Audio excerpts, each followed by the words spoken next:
Hello， 大家好，我是一小点儿。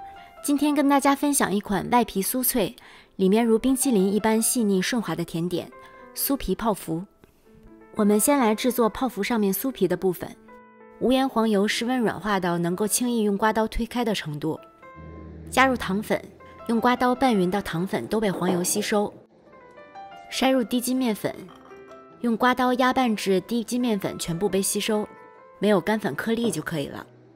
把拌好的酥皮面团放到保鲜膜上，卷成一个卷儿，直径大概4厘米，长度9厘米左右。我这里刚好有一个直径4厘米的瓶盖，可以用它来对比一下面团的粗细。细了就从两头往里挤一挤，给它滚均匀滚圆，然后拿到冰箱冷冻定型。接下来我们来制作泡芙皮的部分。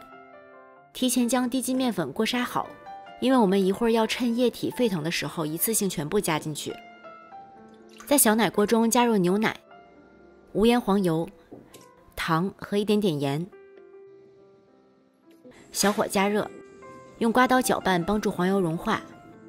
加热到黄油融化、牛奶沸腾的时候，关火，把锅从炉灶上拿下来，迅速倒入筛好的低筋面粉，然后用刮刀迅速搅拌，让面粉被充分烫熟。倒面粉的动作一定要关火，把锅子拿下来操作，以免面粉遇到明火发生危险。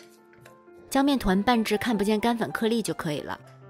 拿回到炉灶上，小火加热，用刮刀不断地把面团拨散开来，进行翻炒。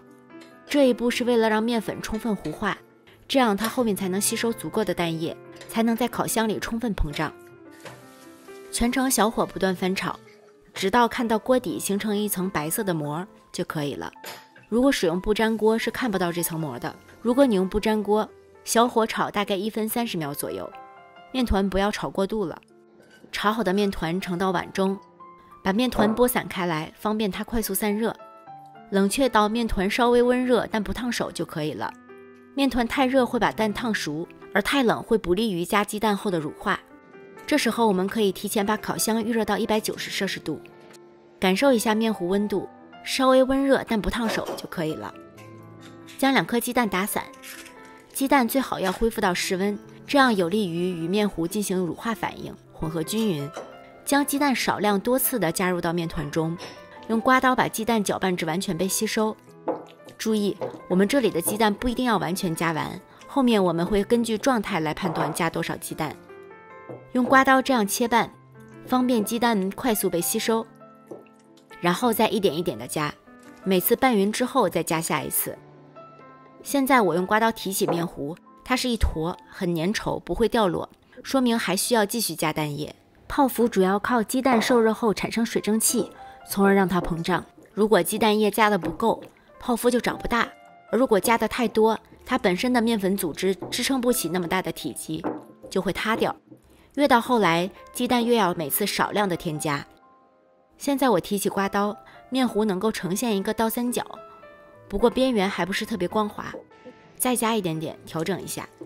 现在再来看，多余的面糊自动掉落之后，留在刮刀上的面糊呈现一个倒三角，它不会掉落，长度4到5厘米左右，边缘也比较光滑。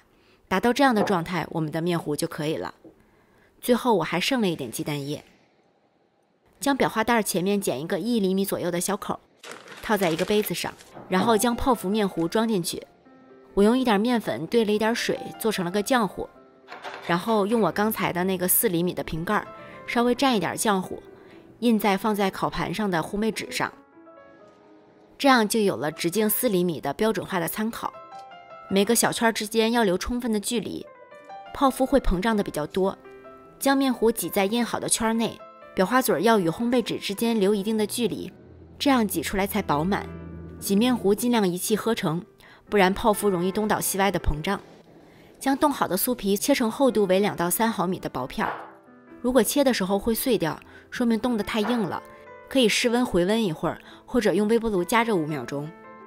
将切好的小圆片放在挤好的泡芙上，用手轻轻按一下，让它摆平，不要歪掉。将烤盘放到烤箱中层，先190度烤15分钟，让泡芙在高温下快速膨胀。如果烤箱可以单独设置上下火，把下火调低10度，以免底部糊掉。如果不能单独调节，可以把烤盘稍微往上面的烤架放一放，离底火远一点。烤泡芙的过程中不要开烤箱门，否则泡芙会塌掉。将烤箱调低到175摄氏度，再烤10分钟。这个期间主要是让泡芙定型和上色。最后再将烤箱调至150度，烤10到13分钟。这时可以将烤箱门开一个小缝，帮助它降温到150度。最好能够有烤箱温度计来帮助你监测烤箱内的温度。到达150度时，就可以把烤箱门关回去了。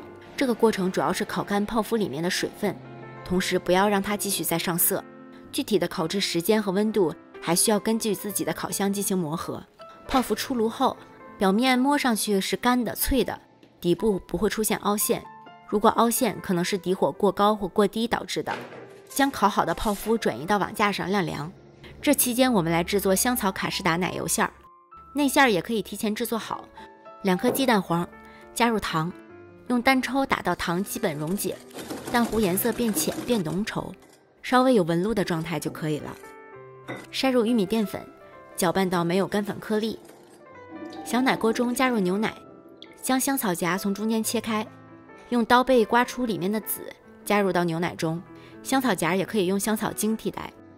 豆荚也放到牛奶中，用小火加热。当牛奶出现微沸的时候，马上关火，不要让牛奶完全沸腾，不然容易结奶皮。捞出香草荚，将牛奶缓缓地倒入刚才打好的蛋糊中，一边倒一边用打蛋器快速地搅拌。开始一定要慢慢的少量添加，并且快速搅拌，否则牛奶会把蛋黄糊烫成蛋花汤。后面温度上来了，就可以快速的添加了。搅匀之后，将牛奶倒回到小奶锅中，小火加热，用刮刀不断的搅拌，并且要注意搅到锅子底部和边缘的部分，不然容易变成蛋花汤哦。它从液体变浓稠就是一瞬间的事儿。当看到它变成这种浓稠的酱时，就可以关火了。这时加入无盐黄油，搅拌到黄油融化。黄油除了增加香气之外，还有给卡士达酱降温的作用。将煮好的卡士达酱装到一个平盘子中，这样可以帮助它快速的散热降温。